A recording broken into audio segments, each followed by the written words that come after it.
Hey, my name's Ethan. I'm one of the co-founders of Mindsmith, and this is a demo of Mindsmith. When you log in, you're brought to this dashboard. You can see it's a super intuitive dashboard. I have my folders here at the top. I have my uncategorized lessons below. I can do all my management here on the side. You can see right now I'm in my Mindsmith team. When you first create a free account, you have your personal team, and then if you upgrade to teams or the enterprise tier, you can be on your team. The cool thing about the team is that you can work collaboratively in real time with your coworkers. So you'll be able to see their cursor, see their avatar, where they're typing, all that fun stuff. You do all your management on the side, so you can manage your members, your branding, your trash, manage your projects, all that fun stuff.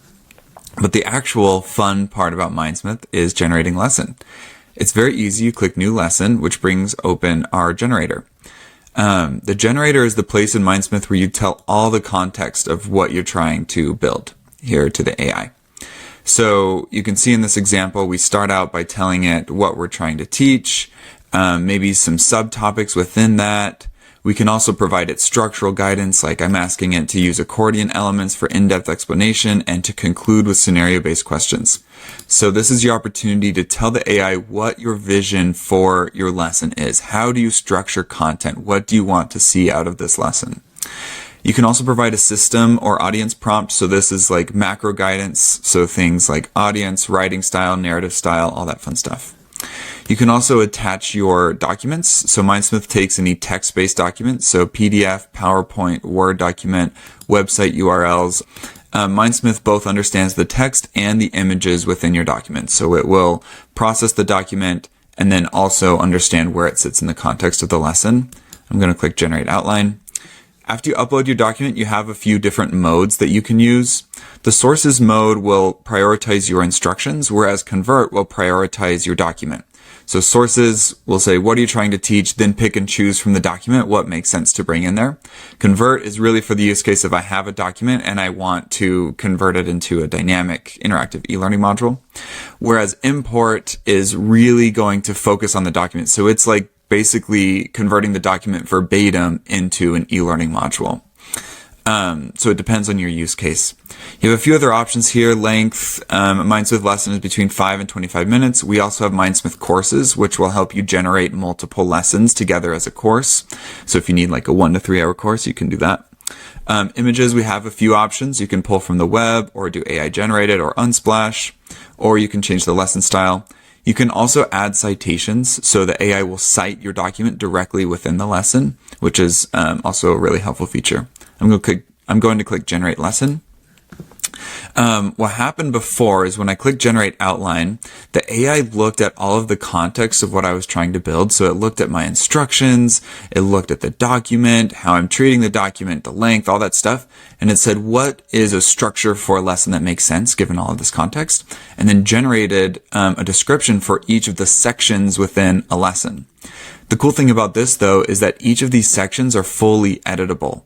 So if I'm like, okay, I actually want to hop in and instead of discussing the definition of communication, I want the AI to talk about a story of a manager who did the wrong thing when communicating with one of his employees.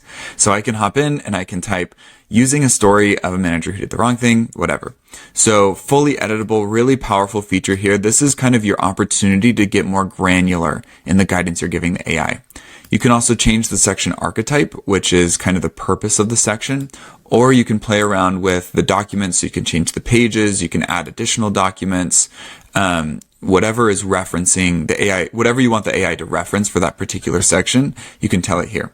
You can, of course, rearrange these. You can delete them. You can add sections. You can even regenerate the outline a few times and it will save the previous versions.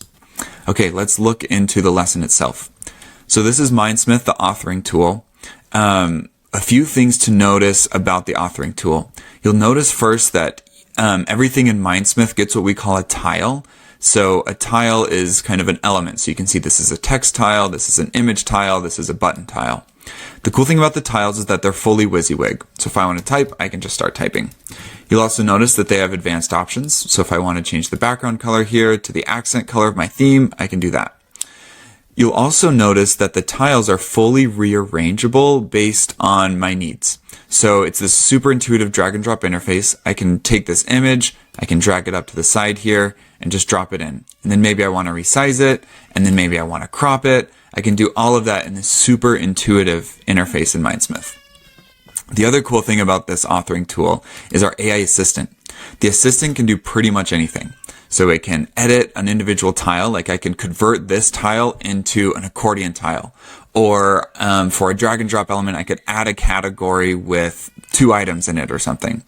It also understands the section. So it understands the page. I can edit or add pages. I can edit or add a section. I can even regenerate the entire lesson. So I could say, regenerate this lesson, but replace communication with words, and it will like do that, or regenerate it for an 8th grade reading level or whatever. So super powerful feature there. The idea is that the initial generation gets you like 80 to 85% of the way there, and then the assistant helps as you're fine tuning and tweaking. To add different elements, you just can drag them and drop them right in directly where you want them. We have a really robust theming palette. We also have AI audio narration that's very natural sounding. So I can change the text, or I can read the text on the page. You can add comments, so you can share Mindsmith as a review link. All of that fun stuff that comes with being a best-in-class authoring tool. You can do all your navigation here on the side in the film strip.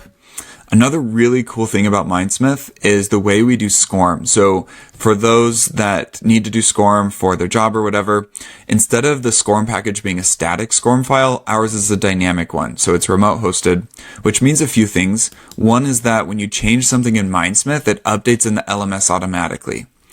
The other thing is that you can create multiple versions of the same lesson that are hosted within one file. So I could create the Spanish version, and I just upload one SCORM file to the LMS. And what happens is the file itself will read the device language of the learner and give them the version that matches their device language. So if I've created a Spanish version, their phone's in Spanish, it will give them the Spanish version automatically. And they, of course, can toggle between the different versions, but it just saves your LMS admin a huge headache. The other cool thing is analytics, so we can track things that don't typically get tracked in SCORM or XAPI. So you can see all of the engagement metrics. You can even turn on enhanced SCORM integration, which will grab the name of the learner from the LMS, so you can surface those same granular engagement metrics, but broken down by individual learner. So there's a lot of power here. There are a lot of extra features that we didn't cover in the settings, and each tile has its own settings. But really, you just click share, enable sharing, export as a SCORM file, and then upload to your LMS, and you're good to go. Thanks for sticking on with me. Thanks.